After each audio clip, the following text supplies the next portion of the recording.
Hello and welcome to another episode of Distory. Tonight we're going to be focusing on the Tiki Room Part 1.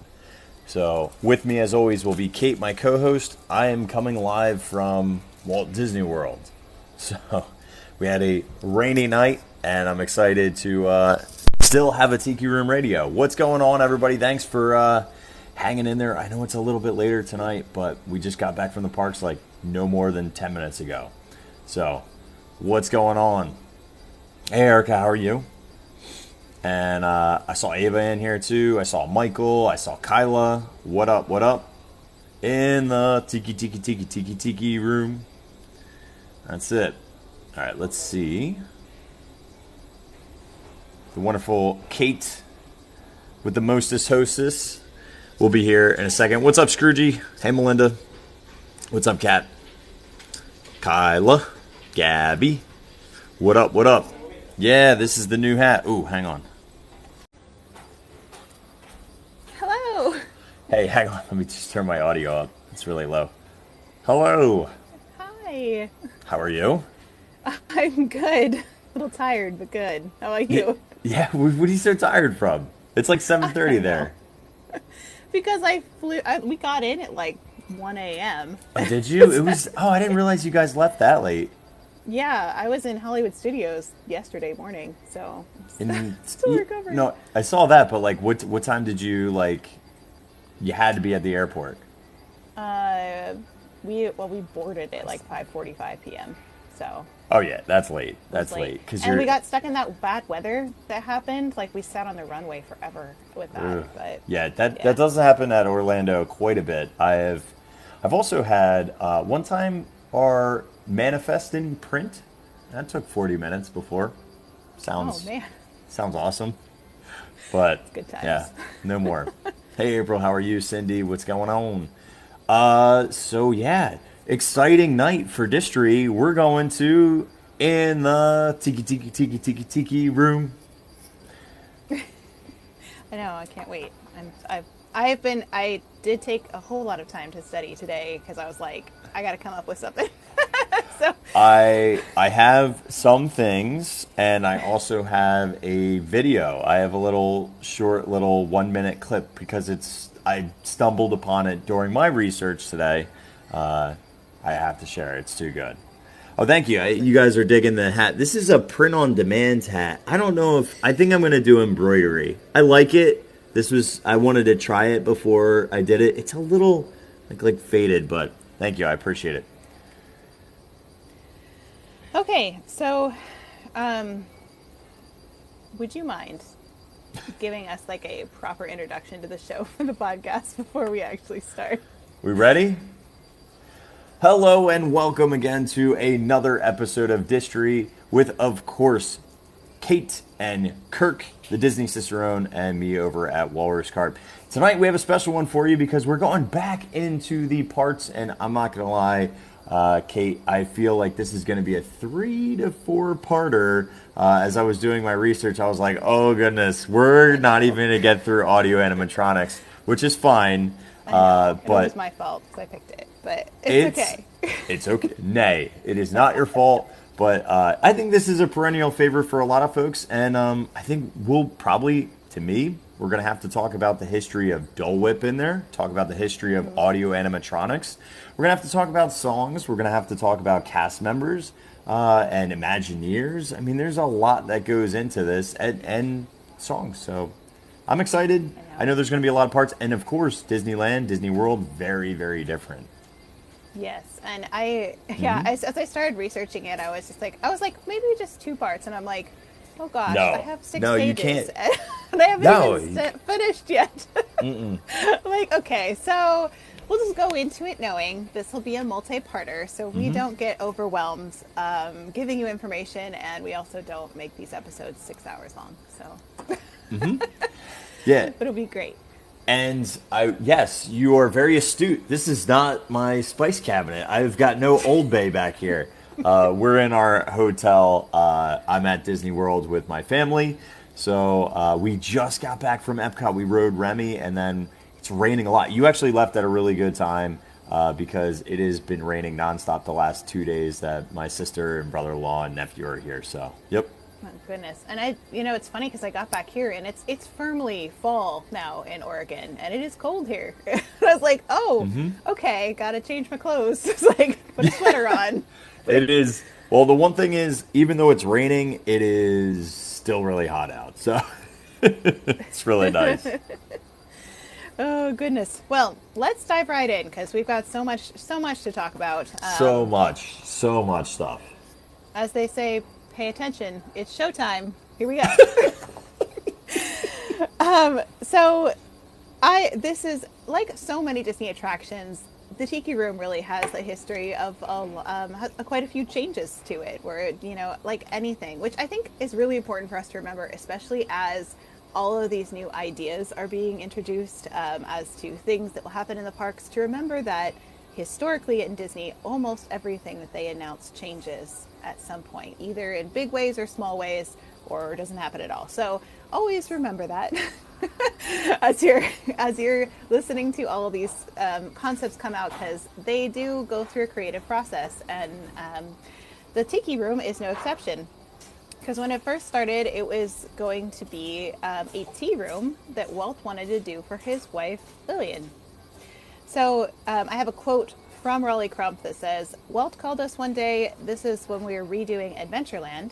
Adventureland was getting a whole facelift, and he said, I want to do a little tea room, a little tiki tea room, just a little thing for sandwiches and tea and coffee." So, simple, little tea room.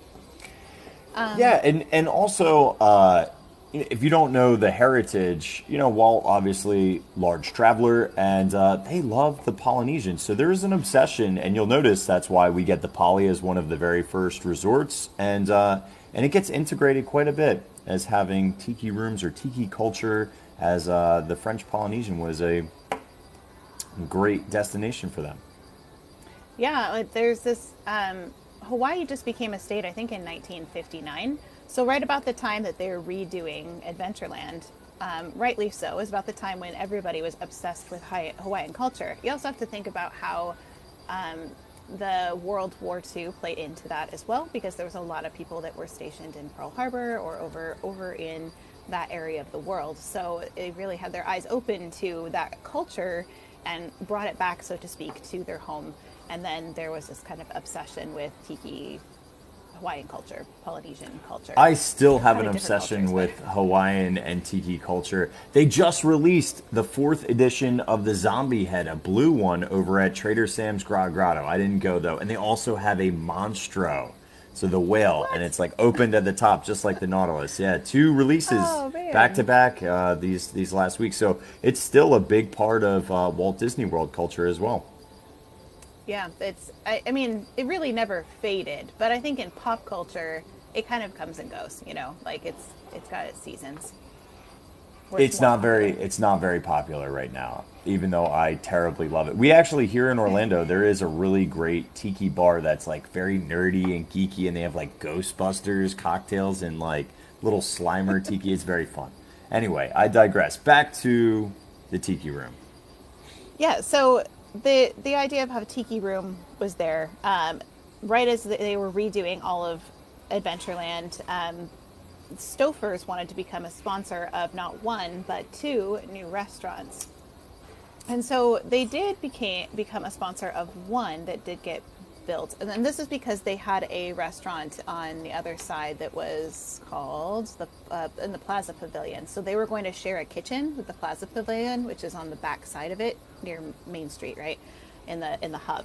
And then there would be 2 restaurants in Adventureland side by side. So, and one of them was going to be the Tahitian Terrace, which did open in 1962, and it looked like this. And it featured things like a magical waterfall, firewalkers, hula dancers, and the Royal Tahitian Dance Troupe. And it was so popular that there were extreme lines to get into it, and then people would get like lays, and it was a thing, and it was amazing, kind of like the Polynesian if you think about it. And they used to have didn't they have a luau there at one point? They did. And you know what's so crazy is like still a very popular quick service location, And it was certainly inspiration for the Polynesian and their luau dinner that they had when they first started out as well. Very similar. Yeah. And that waterfall really makes me miss the Polynesian lobby, because that is very similar to the Polynesian lobby one. But however, we do have an outdoor waterfall outside in Trader Sam's Tiki Terrace, which has usually a ukulele player outside. So kind of remind, like, this concept of like music and water and flowing is very prevalent in all these locations. So Yeah, and then later, just to really forward in time, but I won't talk about this much right now because we'll cover it more in another Tiki Room episode, but the Tropical Hideaway is now where that is now. So it later then eventually becomes another place. But that just for those who know Disneyland, that's kind of where that used to be.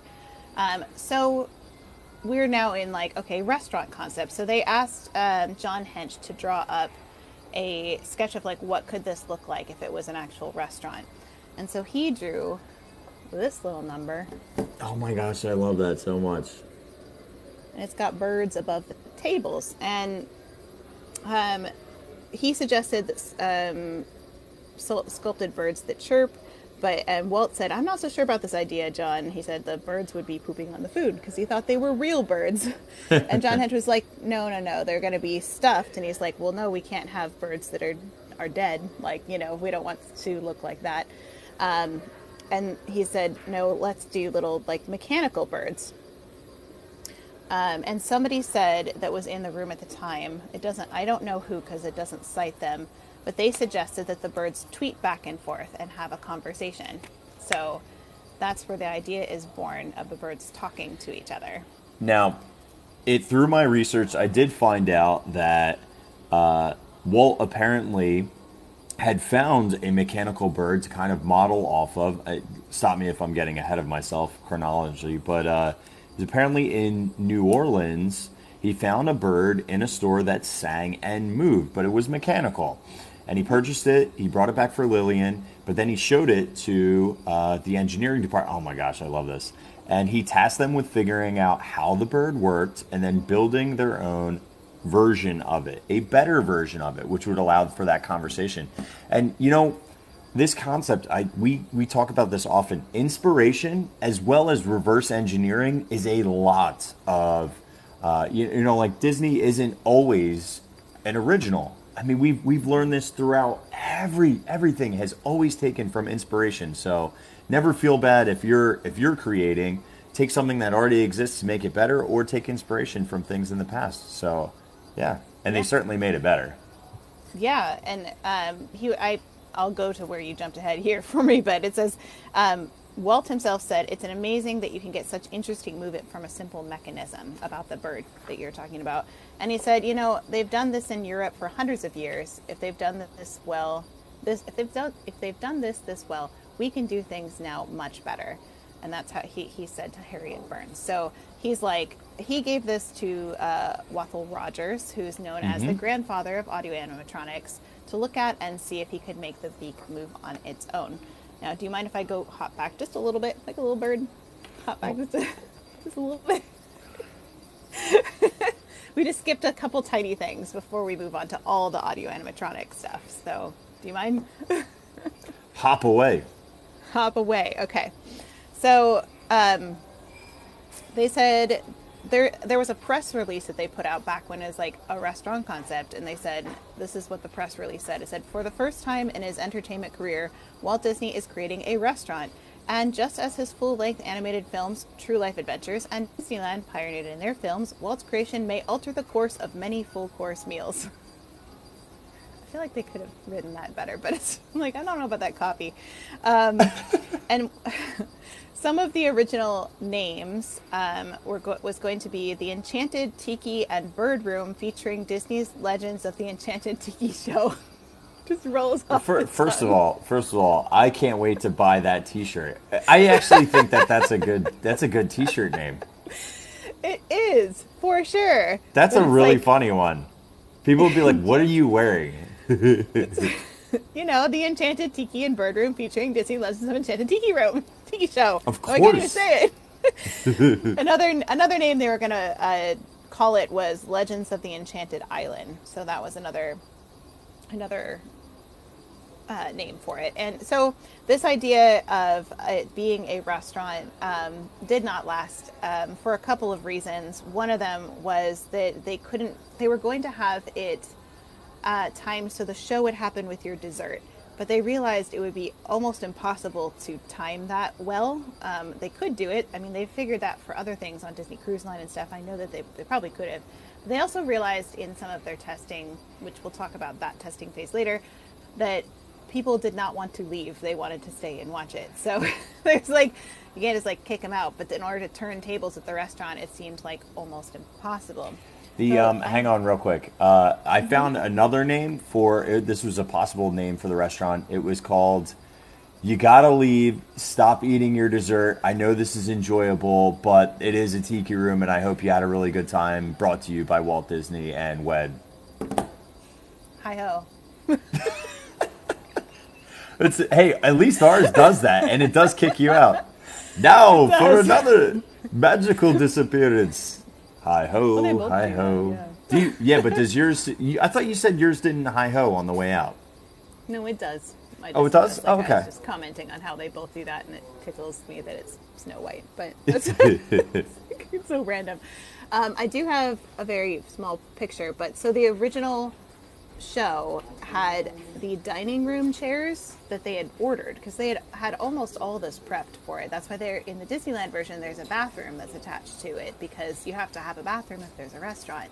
And they had all the chairs ordered. The tables they put in the Tahitian Terrace, so they moved those. But the chairs they actually used for the show. And this is a tiny photo, so we'll see how we do here. It might be blurry, but they use the dining room chairs for it. And in the center, there's actually still drawers because that was the coffee Yeah, it was a station. coffee station. Yep. Yeah. And they had banquet. I can't say this word. Banquets, like shelves on the walls or along the walls where they would put food. That's still there. So if you're looking at it, you'll still see kind of like table shelves on the walls. And so a lot of the things still exist today that were features of that restaurant concept. Well, time out. Do you, I know the chairs are gone, so we've switched to that. Yeah. Do you guys have backless benches?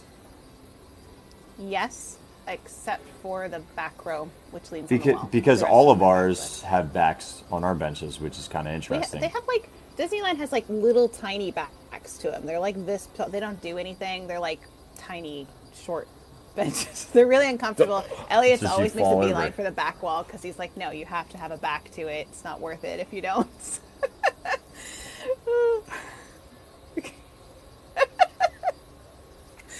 Oh my goodness. Yeah, they're really uncomfortable, but it's fine. But they did have the chairs for a very long time that were the original ones for the restaurant. So can you bring back up the concept picture and look on the... It's gonna be mirrored. Shoot. One of the Tiki faces reminds me so much of It's a Small World, and I don't know if that's exactly the case. All right, other side. And then zoom in. Do you see that guy in the center, on the top of the palm tree column? That reminds me so much of. It's a Small World. There's a mask that's almost identical in Hawaii. Yeah. Do you know what I'm talking about? Yeah. I don't know if With I'm going to the be able ones to... that have the weird... Well, so this one was John Hench that did these, though Raleigh Crump did a lot of the actual carving and the tikis in the room. This one was all John Hench. But I imagine Raleigh Crump did it based on There we go. John Hench's. How come they took away our ability to Zoom when we do lives together? Isn't that weird? I don't know. They take things and they take them away. They give things, That's it. they give and they take. Yeah, TikTok is a fair and just and noble God. Oh my goodness. So, okay, so you talked about Mechanical Bird. I did. All my hopping back. So, another thing besides the mechanical bird, the next step would be, of course, the dancing man. Well, Prototype. we're going really far back to the dancing man. Do you have a picture of the dancing man? I sure do. There he be.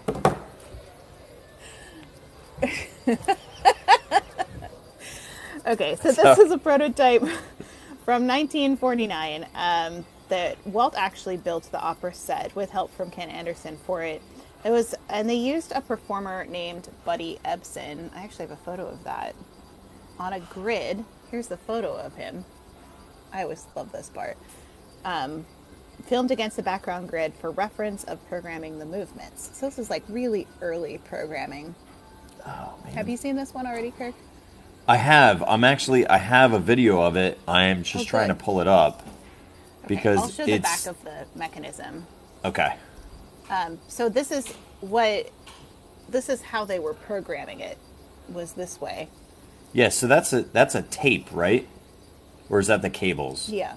I think it's cables. This sign is so unhelpful because it does not explain it very well. Yeah, so it's a couple, that looks like cables and winches and things to make him move, because he was kind of like a glorified mechanical marionette is the best way to put it. What's up, Elliot? How are you? Dude, where are you? Are you like some other part of the house hiding? Yeah, he's somewhere. All right, I'm gonna play this. This is only about a minute long, but I like it, and it also has a really good visual for how they start with the birds, and it's Walt. So everybody enjoy a moment with Walt. All right, let me make sure the audio's up and put this in. Tell me if we need to go higher, lower, or we're good on audio, because this is going through a mic. So give me 1 second, and I'm gonna flip this. This is like riding a unicycle here, kids. You got this. Okay. You don't got this. That's the worst thing that could have ever happened. Dance routine. He then worked with engineers to duplicate the dance with a small figure manipulated with cams and wires. Now, these are not working from tape. These are manually controlled. Can you hear this or no? This little gizmo here, kind of like a joystick on the old type airplanes, is what gives us a chance to program the bird. And as we work this and get all the little movements that we want in the bird out, we record it on the tape. And from then on, the tape will do everything that we've done here. Sit down, we'll have a little go at this thing. Now, this is not part of our show. I mean, you know, the Tiki room. This is He's petting the bird. we had in Mary Poppins. And this little bird sang a duet with Julie Andrews. Maybe we can get a little response from it. Hello there, kid. What can you do for us, son? You sing, whistle, anything. Huh?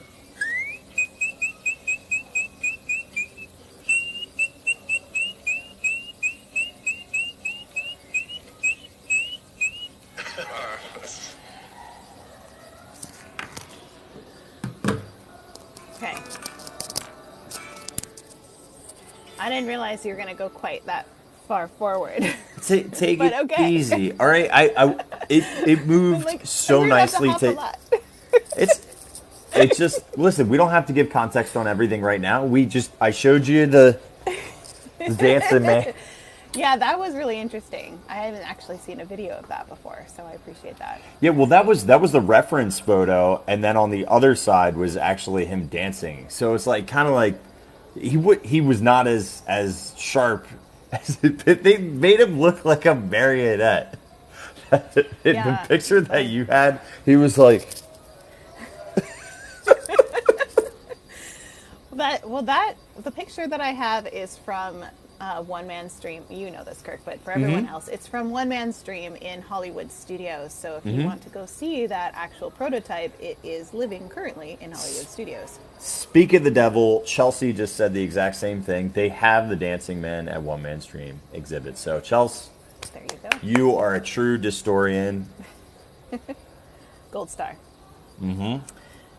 So they did put that Dancing Man prototype on hold because of Disneyland being built. They just stopped working on it. And so then in 1959, remember Disneyland was built in 1955, or finished, I should say, 1955. They had something that was going to be a Chinatown that they were going to add to Disneyland. So it was a prototype. This is like not the best photo, but it's the best one I could find. It was going to be in Center Street, and they were going to add Chinatown. And Harriet Burns actually made an entire model for it. He said, this is a quote from Walt, I want to have a Chinese restaurant at the park. Out in the lobby will be an old Chinese fellow like Confucius, not an actor, but a figure made out of plastic. Now the customers will ask him questions and he'll reply with words of wisdom. And then, so he said, you know, Roger Broggie and Walter Rogers, he's like, have at it. Try to figure out how to build me a Confucius for this thing that will respond to people. So Walter Rogers has a great quote. He says, you could always tell who was working on the job because they never looked at your eyes when you were talking at them. They always at your mouth. So they were trying to figure out how to program the mouth to say words. But it was, and also would have had two comedic dragons on either side of him that would talk to each other. So this is like before Tiki Room. This is like early stuff. So, and it was also going to be voiced by comedian Wally Bogue. The problems with it were that the electronics would fill an entire room, so it needed a lot of space, which Disneyland does not have. Space is at a premium at Disneyland. If you've been there, it's small. So, and also the rubber face would keep ripping every time it talked, which is not unlike the knees of the dolls in It's a Small World. They would also do that, and that's why they have bloomers.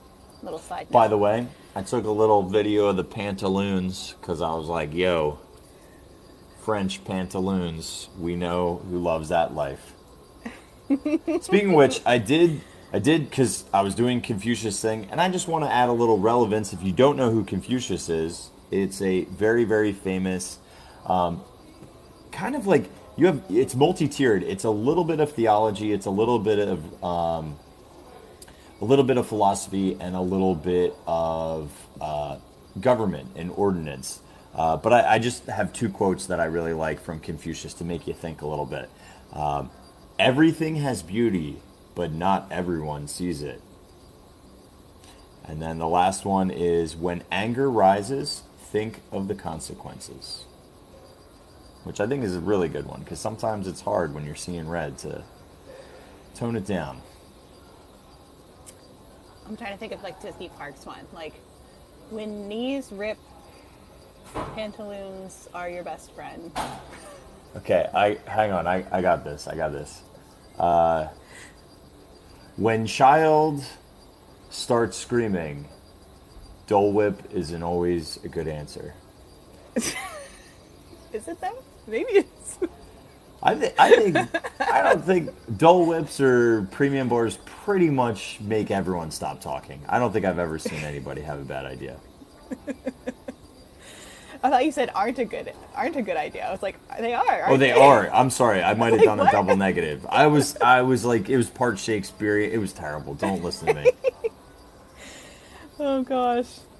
I do hope, we had a question, are they going to do more behind the scenes? I hope they did, because I really enjoyed the last series that they did on various attractions. I hope they do that, but I'm sure they're going to use Disney Plus data to make a decision on whether or not to spend the money. They mentioned a lot in D23 and Bob Chapek's interview that he just did, how data centric they are and how they use My Disney Experience as well as Disney Plus to really categorize guests and to try to make better experiences. So the only way we're going to get a behind the scenes is if more people watch it. So watch that thing. Just play it on repeat. You go to work, let it rip. Leave it on. Leave it on. Leave it on for your pets. Let them watch it. They're like, man, I never really.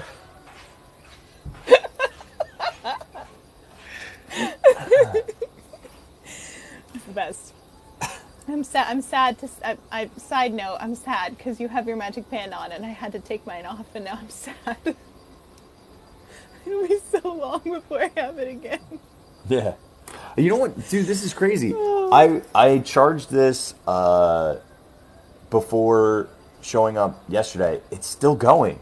This is weird. Because they usually only last, like, the new ones is what we're talking about in audio land, and so Magic Band Plus. The snacks one, 2 days. 2 days straight. And it didn't do any crazy fireworks or anything, but yeah, it did pretty good. That's awesome. Mm-hmm. Well, I will eventually wear my Magic Band again. Maybe I'll just start wearing it for fun around the house. Okay, anyway, back to Distory. So, talking about Chinatown, Harriet Burns made this amazing model for it, which I have not found a photo of. So if anybody knows where this photo is, or can send me a picture, or if it exists, I would love to see it. But she said she made this amazing model of Chinatown, and she says it was wonderful. So I had all this wonderful little filigree on the Chinatown to show Walt when he came in on Monday morning. He came in and he didn't even look at it.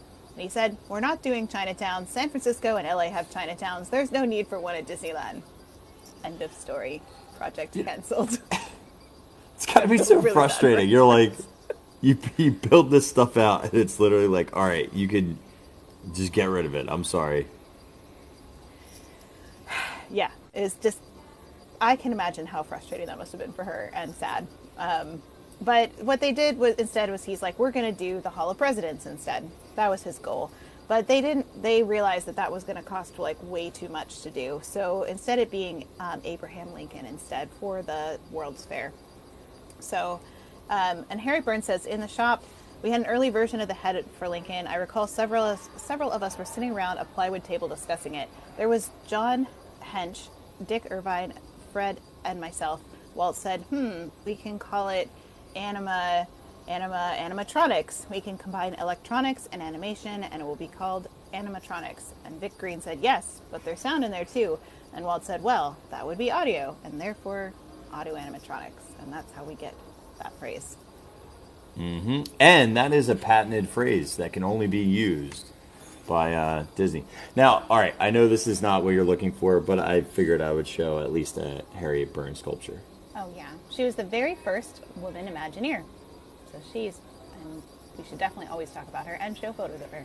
I don't think I have a great photo of her in here. Because I was looking with one for that model, and I didn't find it. I think I have an older one. This is her. This looks like something. Oh, this is Jolly Holiday Bakery. Working on a bird. Oh, yeah. There you go. This is Jolly Holiday Bakery here. She was great with the models and like scene finishing, ride finishing, scene finishing. That was kind of what she did. So look, hang on. This is a great one, and more iconic for most people than like Jolly Holiday. Look, it's the birthday girl blowing out her candles in the Haunted Mansion. I love that. You know what's so funny? So every time I ride with the girls, they always argue like who gets to go with me because then we geek out. And so, like, my daughter's asking me, like, what's their name? What's their name? What's their name, right? And she goes, what's the birthday girl's name is? And I was like, guess what? That's her name. And she was like, and she goes, where's the Hatbox Ghost? I'm like, they literally just announced it, lady. But I did show her where I think it's going to be. Yeah, probably right outside the attic, like in Disneyland, if I had to guess. Now, is he right outside the attic? He's right outside it. Yeah. They have that whole. Really? Mm-hmm. I always thought he was in it. And there's a spot at Disney World where they could put it. It's like a little like right corner, right outside the attic. Well, I mean, they technically have two spots. Like the spot right now that has the hat boxes as well as the hat rack with the hats on it, or outside there is like a whole entire section that would fit. I actually think it would be more convincing to do it there because of lighting effects. Because they could keep it darker. I think that's why they chose to do it there. And he's actually surrounded by hat boxes there too. We just jump right back to the Haunted Mansion, don't we? That's what we do. You're like, nice. Goodness. Oh my gosh, I got new ears today because my nephew, he's so sweet. He had my gargoyle ears, right? And he was like stretching them. And I was like, all right, bud, I'm going to take it back because he was like cranking them. And he, on Small World,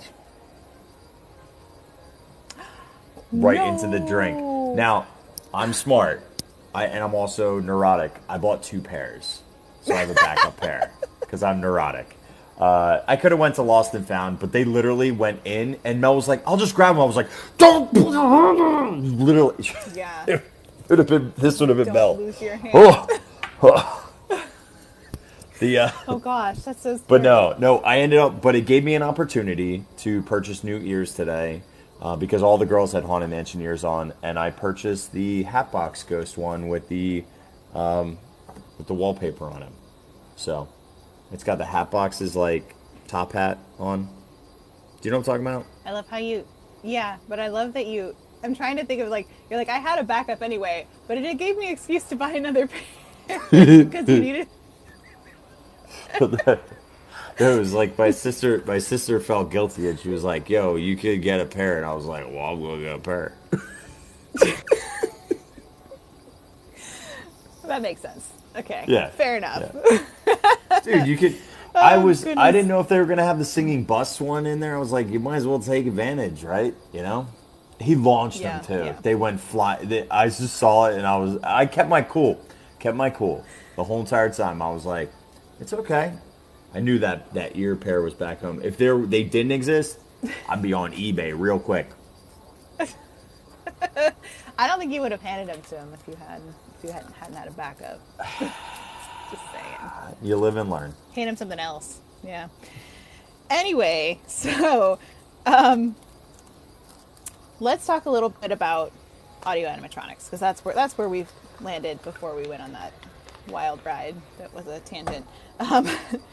So there was something called the Polaris Missile that was tested for the first time in 1960. What? You laughing Fun. at me? I mean, you're talking about missiles.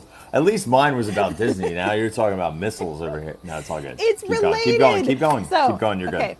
The Polaris Missile was first tested in 1960, and the conditions where the missiles were launched were constantly changing because it was in a submarine. So it was they had underwater currents and temperature changes and flexing of the metal hull and whatnot. So they used something called audio control to minimize human error and automate the process so that they wouldn't, it wouldn't go where they didn't want it to go or not be at the right time. So they used something called magnetic tape with pre-recorded cues that were precisely timed so it would go where it needed to go. And this, I actually have a photo of some dudes hanging it, holding the flag, the Polaris Missile. I'm sure that this is like a president or somebody that I should know, but I don't know. I don't know who it is. It's not Disney, so it's fine. Anyway, so this is the tech that actually got declassified and then was able, because of their connections with NASA, Disney acquired this. They also had somebody on their team who was a German rocket scientist who designed the V2 rocket, who's Werner Von Braun. Now, he has a must have been past. from World War II. Yeah, I was going to say that's a World War II scientist, hands down. Yeah, and not on our side. So he was one of those. Well, the V2 rocket was not on our side. Yeah. He with a collection of many bright minds from the other side came over to the United States as kind of like Einstein was a part of that. Mm-hmm. There was a whole group of them, and there was even there was a lot of them too that ended up like the person who did the Cinderella Castle murals was also one of them. He was an interrogator, was known as a kind interrogator. So he'd like get people on their side and feel comfortable, and then he would get information out of them. So he wasn't like brutal or anything, but he did the Cinderella Castle murals and a lot of the mosaics in New Orleans Square. And it's Hans Scharf. That's his name. I was like trying to pull it out of my head. Hans Scharf. So he was also on the other side. So that's why I think some of these connections through the years have made people assume things about Disney, but it's not true. This happened, NASA worked directly with these people, with Werner Von Braun, to develop technology for the United States. So it wasn't just Disney, it was a lot of people that worked with these minds that we kind of got because of World War II. That being said, we got all of this information. They also had all these people that kind of had this new technology that had never been seen before, except for in military uses. And that's how they figured out how to use it for the Tiki Room birds. And so they'd use it they synchronize the air and the fluid tubes that's what drives the electromechanical bird's movement. So Walt would say, it's an extension of animated drawings. We take an inanimate object and make it move. Everything is programmed on tape, the bird's movements, lighting effects and sounds. We turn on the tape and the birds do their stuff. So so these ones were all smaller. So smaller audio animatronics usually will rely on pneumatics. And pneumatic actuators are done through air. And the story that I always heard about, and am I jumping ahead if I talk about the breathing? I mean, I was breathing? going to talk about it next, but you can talk about it now. Go. No, I want you to say what you're going to say to make sure that I'm right. No, you can go ahead. Go ahead and talk about it. Okay. I'll add whatever I need to add. I always heard, and I didn't research this, so this is something that was just in my dome for a very long time, and I think I heard it, saw it, watched it, whatever, was that originally the birds didn't breathe, and Walt said, how come none of the birds are breathing? And we're like, well, that's like a whole other thing. We want to make sure that we get the movements right and the voices. He goes, well, they have to breathe. Our birds breathe. And they're like, okay. So the first style of way to get it to work and to practice with it was like a blood pressure ball valve kind of thing, where they would put that in the cavity to like make it inflate and then deflate. And then eventually it goes to all of those pneumatic air actuators. And then all the big audio animatronics, I know this has nothing to do with the Tiki Room. Tiki Rooms are all pneumatic, all air, but hydraulic are for the much bigger ones, like things like pirates. Any of the much larger ones tend to be hydraulics. And in fact, fun fact, for quite some time in Dino Land, a very, very large audio animatronic was down the Carnotaurus at the very end of the ride because it was leaking hydraulic fluid, which happens from time to time. So pneumatics, especially if they are going to be above you, even if they're large, they'll tend to use pneumatics because they don't want hydraulic fluid potentially leaking on guests. But if it's things on the sides, that's usually a hydraulic based. So, yep. Yeah, the hydraulic fluid is like pinkish red. And so I know that for Pirates of the Caribbean, a common problem that they've had throughout history is when it leaks, it looks like something happened to the pirate because it's like red leaking through the clothes. Well, it's crimson. That was interesting. Crimson at the Wicked Wench. Yeah, well, and, since you mentioned the breathing, his vision, I have like a quote about his vision. He said, "We can have lots of birds and some of them will flip their wings and tail and some of them will turn their heads and tweet, but they'll all breathe." And so then that's why he asked, why aren't they breathing? And so Harriet Burns was tasked with trying to figure out how in the world to cover their stomachs with a material that didn't like get all baggy, like, if something's going like this, you think it's going to get stretched out. So she said Walt had this blue sweater that had baggy sleeves, and he loved that blue sweater. So he's talking to us with the sweater going all the time with his elbows because he acted everything up. And I looked at his elbows and I thought, that works great. It's brushed wool and his elbows keep moving and it looks good. So they actually used a form of cashmere for the birds' stomachs. It was really awkward at first because when Walt went to put on his sweaters, all of the elbows were cut out and all of the stomachs of the birds just had Walt's sweaters on them. He'd probably be so mad. It was probably like his favorite sweater, Can you imagine? So my one friend, Carrie, she makes magic over at Disneyland, and so does her husband. And her husband is a mechanic, and he works on the Walt Disney's Enchanted Tiki Room quite a bit. And here's a fun fact, is that if you look on the sides of the Tiki Room, there are a lot of birds that look similar to the main cast of character birds. And I'm just thinking about costuming with Harriet Burns. And that is so that if they ever have to change out a bird in the center for mechanics or for costuming issues, there is a spare. So there's ones that are very, very similar So always keep your eyes peeled, and you're like, I love that. but yeah. Wait a minute. He goes, dude, sometimes I just have to go in and like rip a bird's like whole costume off and then throw it on another one. I'm like, what? Like, you can't just casually. Here we are drinking at Trader Sam's Grog Grotto, and he's just talking about ripping parrots' costuming off. I'm like, this is so cool. It's just awesome. Amazing. It's actually, we were on a live when it happened. It was Carrie's husband was there with. They're awesome. When I go out to Disneyland, they're some of my favorite people, and definitely will have to link up. You would love to just talking to Carrie. Carrie usually comes in on these lives too, because she's a freak for the all the Disney nerdiness. Yeah, that would be great. Mm-hmm. So something that I did at the Walt Disney Family Museum was I got to program one of these birds. Dude, that's what? Yeah. So I think I can play it. Let me find. I don't want to play the whole thing because it's super long. But because they do like this whole like introduction with Walt about how they do it, and so it takes like 3 minutes to watch the whole video. But I have at the end of this. Let me see if I can go forward.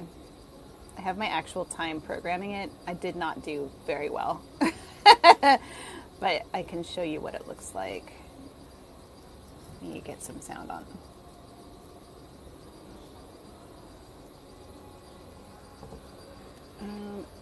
Sorry.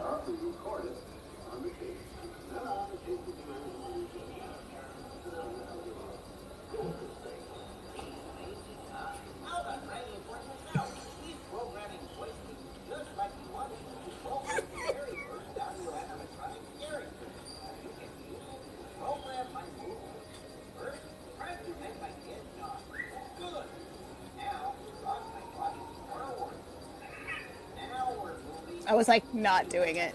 Yeah, he was literally falling off the perch. I do get eventually.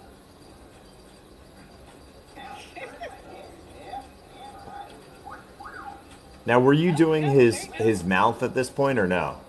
Not yet. Here, it's here. Oh, there we go. I don't know about that. So then they just like, Beak. see? You can make a move. Back and forward. And this? What does this do? Oh, this is like his Oh, that's his breathing. chest puff. Mm-hmm. His beak.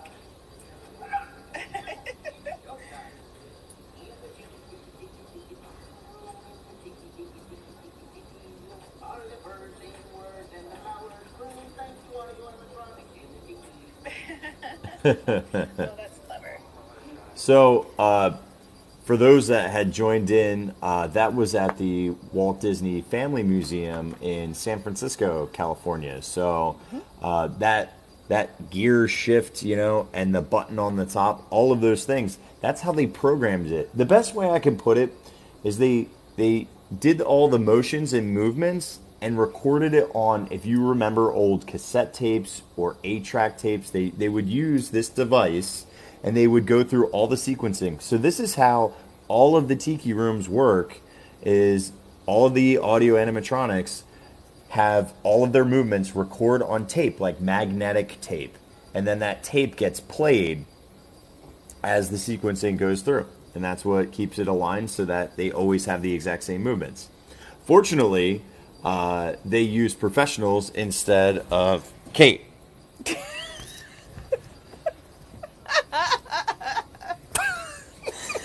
That first time. That poor Barker bird. Oh my gosh. I got the breathing down. That's the most important part. That's what keeps him alive. Now, for those that are Walt Disney World related, we didn't have a Barker bird outside of ours. However, you do on yours. But we did have a Barker bird who is a pirate parrot, which we do have a pirate parrot at the end with that, with the dirty leg pirate who's sitting over drinking the rub that's on fire. There is a pirate parrot over there, but he doesn't have a peg leg, an eye patch, or a hat. Where our original one, our Barker pirate parrot, which was outside of Pirates of the Caribbean we had. But you still have your Barker bird outside of Walt Disney's Enchanted Tiki Room, sponsored and partner with Dole Whip. We don't have the Barker bird out there, no. Not anymore. You had one though.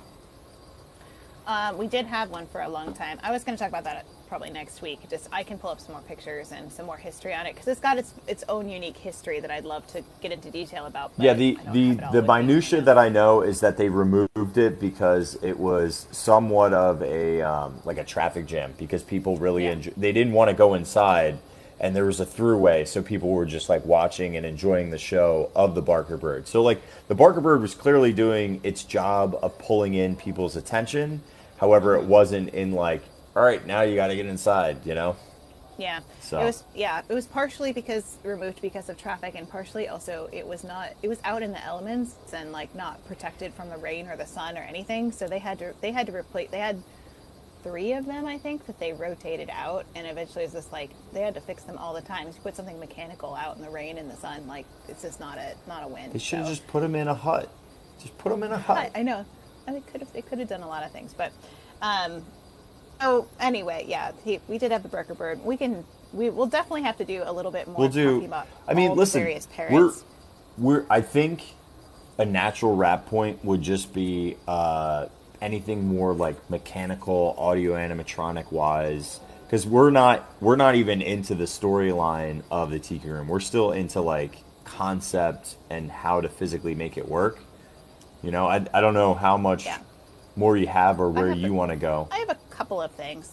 So, speaking of audio animatronics, the way that they had this was, you remember, this was early 1960s, late 1950s. Computers were not really around yet much. So they had all of this on one giant computer that was underneath the floor of the Tiki Room, and it pretty much took up the entire downstairs floor of the Tiki Room. This is really super blurry picture, but this is like a picture of one of the mechanisms. This is one of the programming ones. If you guys ever saw that 1980s film War Games with Matthew Broderick, at the very end they play tic-tac-toe against a computer that was supposed to simulate war, and it was called the Whopper. And like, yeah, I mean, or in Spaceship Earth, the computers took up those giant rooms right before we get into the personal computing section. I mean, it was massive.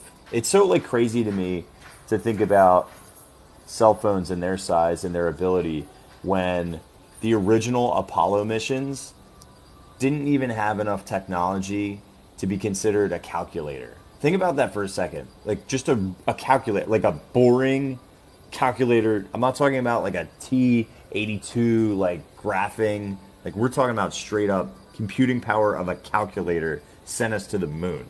Like, is unbelievable. And the size of this to just record movements of fake birds takes up a whole entire... I mean, you saw... That was just one computer. Just probably every bird had their own. Well, what they had was 14 separate audio channels with 100 speakers, 14 separate audio channels, 225 individual animatronic models, and then 438 separate actions that they did.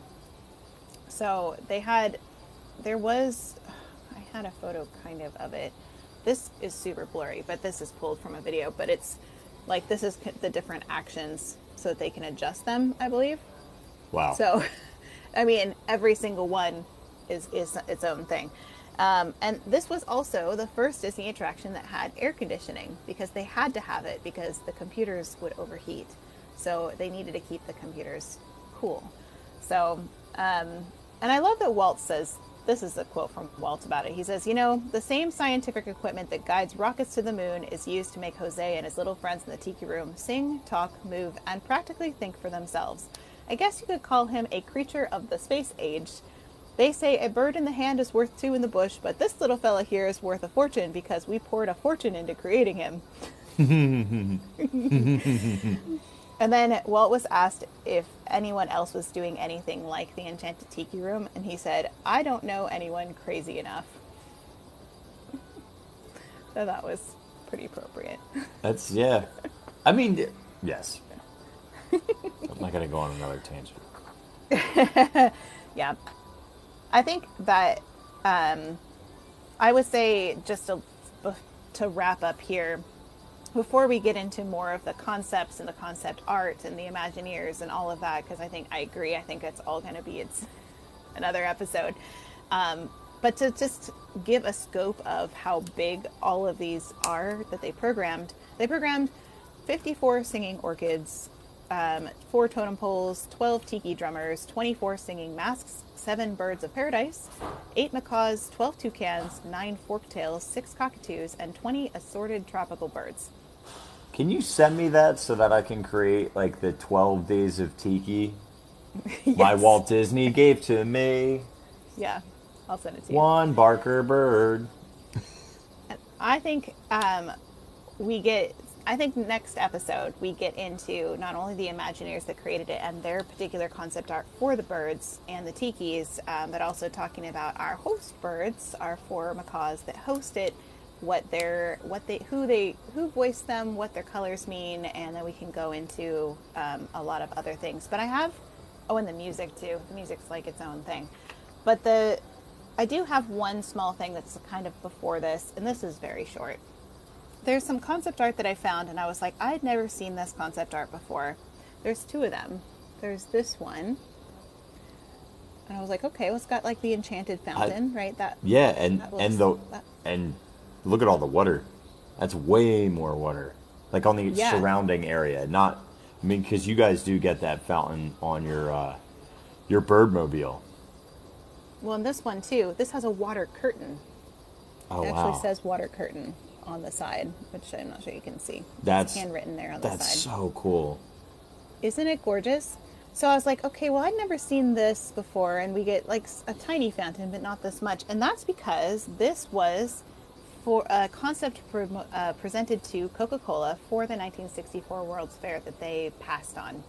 They were like, we don't want birds. So, but it would have been a more elaborate experience, emphasizing the birds and removing the dinner portion of it, because that was when it was still kind of in production as a restaurant.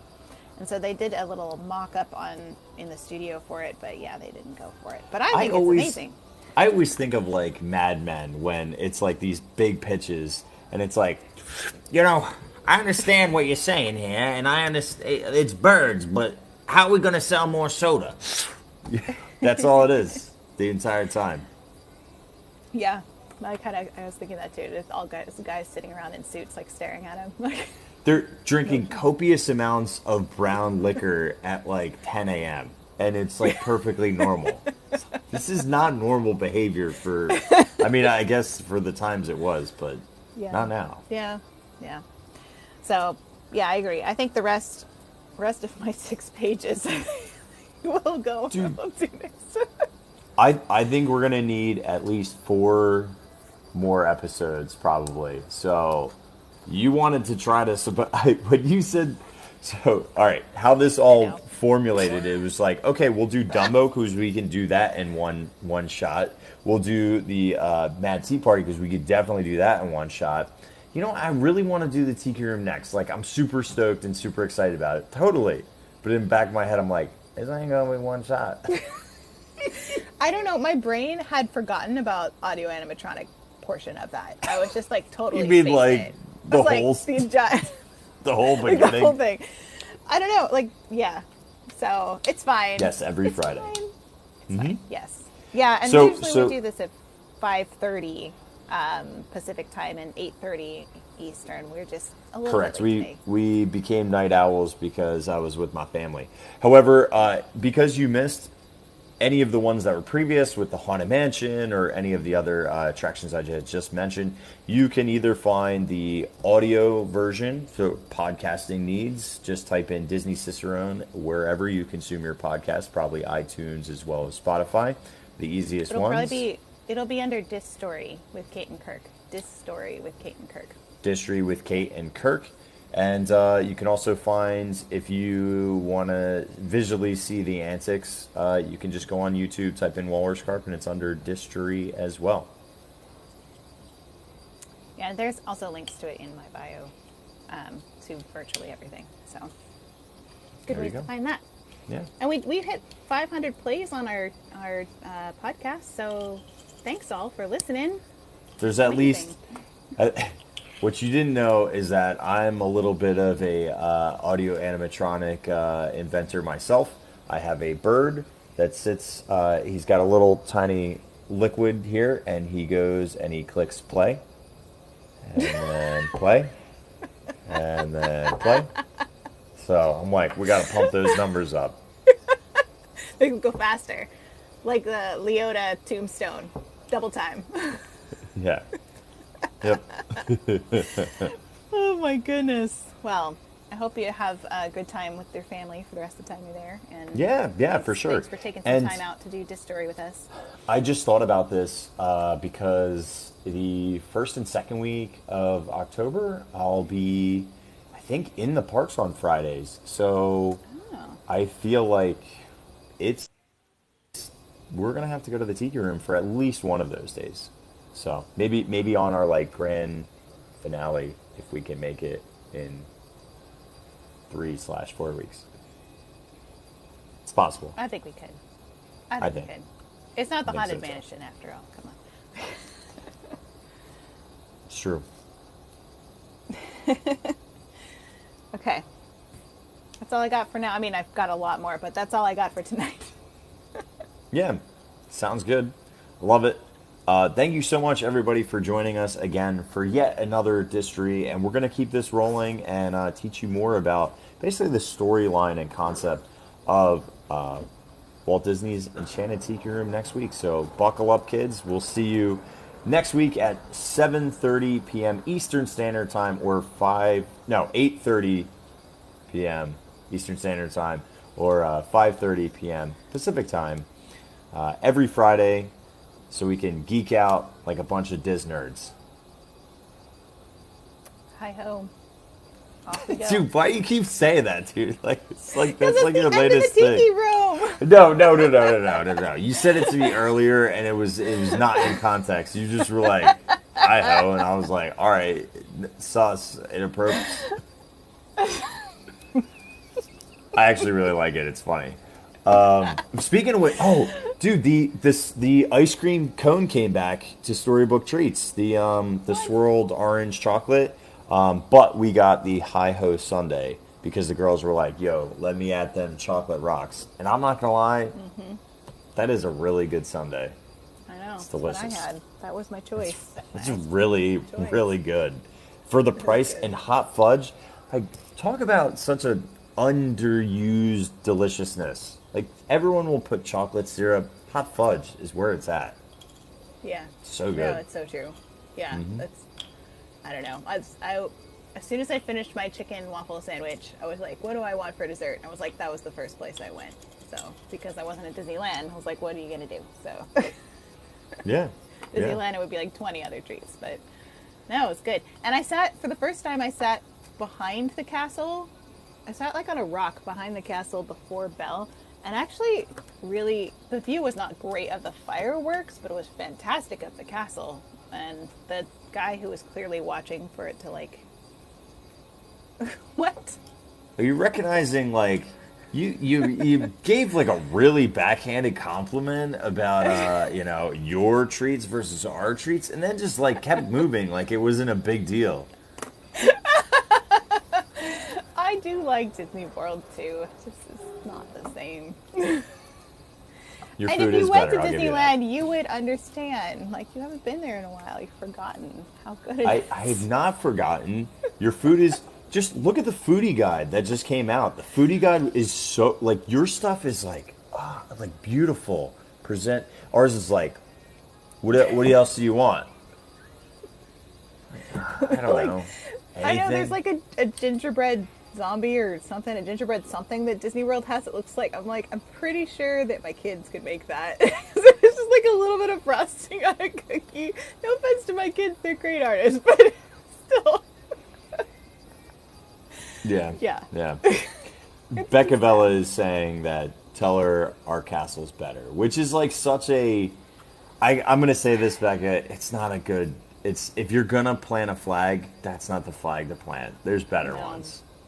That's not the one to do it. For Disney World, you really have to go with like, you know, some of the things that Disneyland doesn't have, like things in Epcot, like World Showcase, and like you've got to go to like some of the bigger things because the castle won't cut it. Because the castle in Disneyland is iconic. It's the first one. It will always be the original. Nothing can ever take that away, and it has an amazing history and a walkthrough attraction inside it. So that you don't have to pay to get into, well, except for into the parks. Disneyland, Michael. What would I pick? I don't know. Christina says we have 4 parks and it's better. There is more gates. Yeah, I mean, more gates is good. However, because of the usage of space, Disneyland and DCA is like non-stop e-tickets, where we got some fluff. We have some fluff. But we also have a lot more, there's a lot more ways to explore and experience because of the benefit of space. So. Yeah. But that makes sense, you know, I hadn't really thought about how ride focused I am until you brought it up, and I was like, I guess I am, but maybe it's partially because I grew up with Disneyland, and it's ride. There's so many rides there. That's what you do. That's my experience of going to the parks, is like you see the rides, and maybe the fireworks at night, fantastic. But yeah, rides. Yeah, it just depends on how you do the parks, you know. Yeah, it's all different. It's okay. But anyway, how do we get on this tangent? I don't know. Food. I think it was food. Yeah. By the way, for all the Distorians and Kirk, this book is really good. I'm reading this one right now. Walt's Disneyland, A Walk in the Park with Walt Disney. Fantastic read. I put it on my Amazon storefront, so in case anybody wants to go find it. But it's got so many pictures and stuff I've never even seen before in it. And it kind of goes like land by land. Pictures. Lots of photos for Kirk.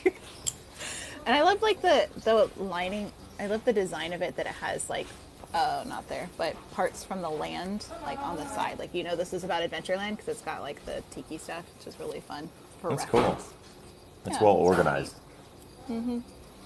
Great book. Got it from the Walt Disney Family Museum, but it's also on Amazon. So there you go. Recommended. And you can buy it through Kate's links. Yeah, Amazon storefront. It's on my link in bio. There you go. Yeah. Jackie made me get one. So buy the book, people. And then eventually Kate will have books, and then we'll just have to buy books from her. So soon enough. Yeah, I got to get back on the ball now that I'm done traveling till November. That's not that far. No, it's not. I haven't booked anything for it yet, though, so I got to get on that. Okay. Well, it's half the fun. I'm gonna go finally eat dinner. Okay. Have your dinner. Thank you for being so accommodating too. I'm sorry that I pushed it back. And thank you everybody for understanding as well, and showing up a little bit later tonight. I appreciate that immensely. I didn't want to skip tonight either. This is too much fun. I look forward to it. I know, me too. I'm glad. Yeah. Thank you for figuring out a way to make it happen. That's it. Family. Yeah. That's how we do it. Christina asked what's in your water bottle. Oh, so this is from this is very fancy. This is from the hotel room. It is chamomile tea. Egyptian Golden Sun by Wolfgang Puck. So that's a chamomile tea that I threw. I had this water bottle, and I was like, I don't want to just drink water, but I don't want to have any caffeine. And I saw this chamomile tea bag and was like, there we go. Because the bar area already closed, or I'd get a club soda with a lime. But yep. Yeah. Having a little sleepy time. Sleepy time tea. Are you feeling very sleepy? I'm so tired.